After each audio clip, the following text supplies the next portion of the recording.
Back in 1972, two guys from New York were in a band called the Wicked Lester. They decided to form another band and add on two more members. I'm talking about the band Kiss. They released their self-titled album 50 years ago on February 18th, 1974. The album is celebrating its 50th anniversary. This video is going to tell the story about the album. First, I'll talk about the band, how they got together, forming the band, putting on the makeup, getting a record deal, playing on live TV, and releasing their debut album.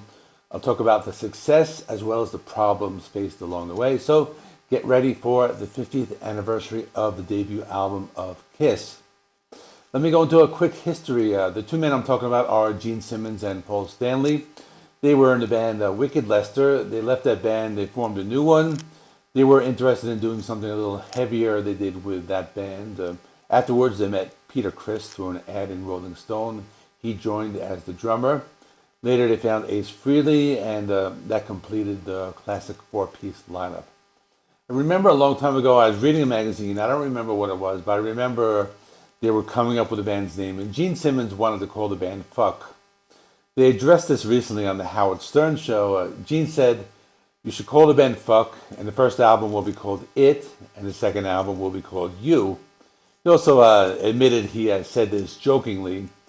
Eventually, Paul Stanley came up with the idea of calling the band Kiss while he was driving his car, and they went with that. Ace Frehley designed the logo. That caused some controversy because the two S's resembled the Nazi SS symbol, and there were also rumors about the band's name because people thought they were either connected with Satanism or Nazis. I guess someone came up with the idea that the band's name stands for Knights in Satan's Service, and the rumor spread. It also probably had to do with the fact they're wearing makeup, and that wasn't something that was seen very often back then with bands. They played the first show on January 30th, 1973 in Queens, New York. Later, they debuted the makeup and the characters, and they recorded a demo.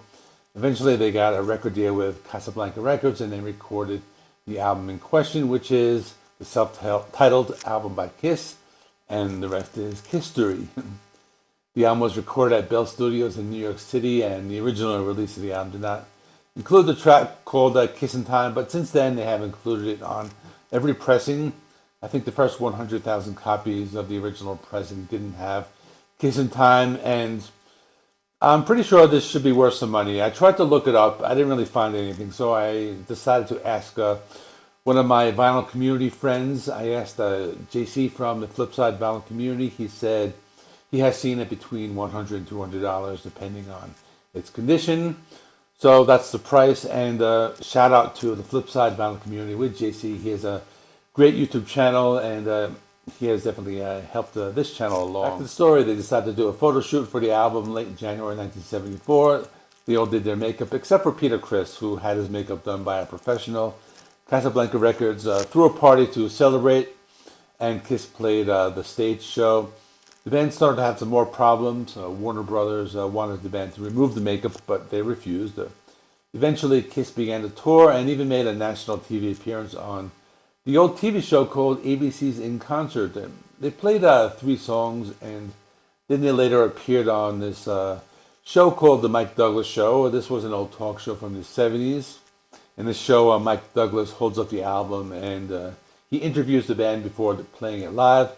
So here's the album cover. As you can see, it resembles the Beatles album with the Beatles. So let's talk about the song. Actually, before I continue, let me show you this on vinyl. This is not the original. This is just one of the later pressings that I picked up because I love this album. It's really great, and here's the back cover. So that's that. Let me go track by track. First track is called Strutter. This is a very popular song. It's an up-tempo rock song.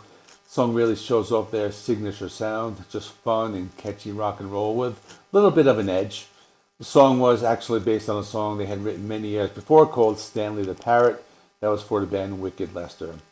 This is one of the songs where Paul Stanley and Gene Simmons share songwriting credits, and it was the 3rd single from the album.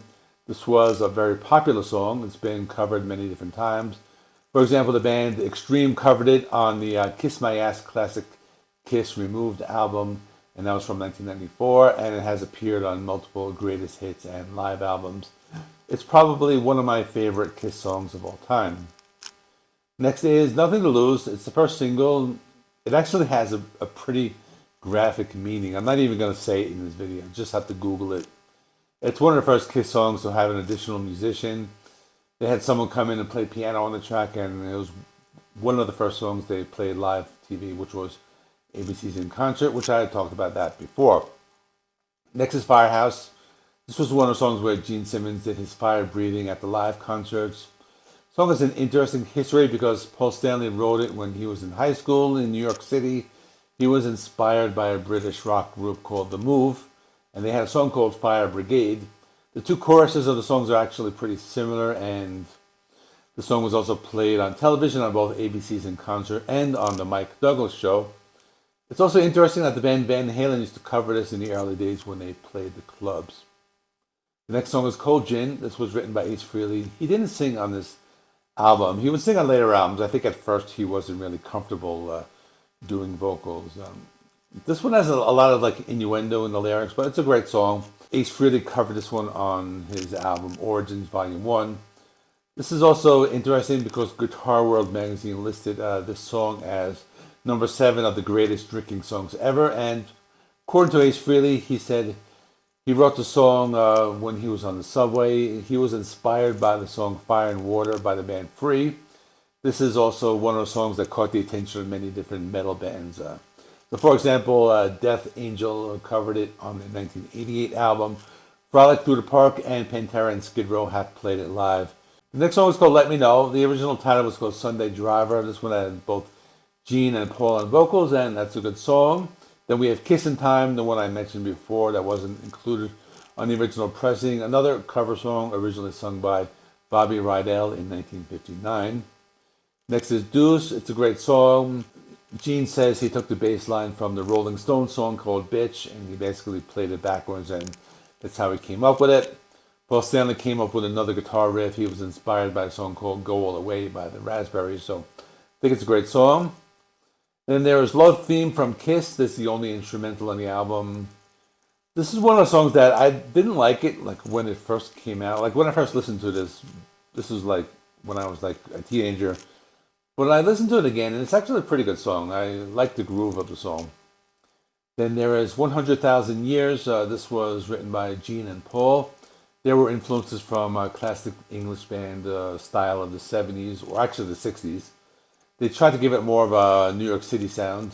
Lyrics are kind of strange because it's about this futuristic voyager returning from a trip that was involved in like time travel. But nonetheless, I really like the song. Then we have Black Diamond. This one starts off with a 12-string acoustic guitar, and it just becomes a heavier song. I've always liked it. I thought it had a really great guitar solo. I like the guitar riff. And the song's about being in a situation that's difficult to escape. It could be like interpreted as a work environment, or it could even be interpreted as being homeless. They used to speed up the tempo when they played it live, and they used stage pyrotechnics and rising drum platform. So now for my final thoughts. I think it's a very good album. I think it holds up well. It's interesting. They only sold 75,000 copies at first, and it didn't even reach gold status until 1977 when Kiss were at their peak. It originally reached number 87 on the Billboard 200. I think they became much popular after they released their Kiss Alive album. That's another story.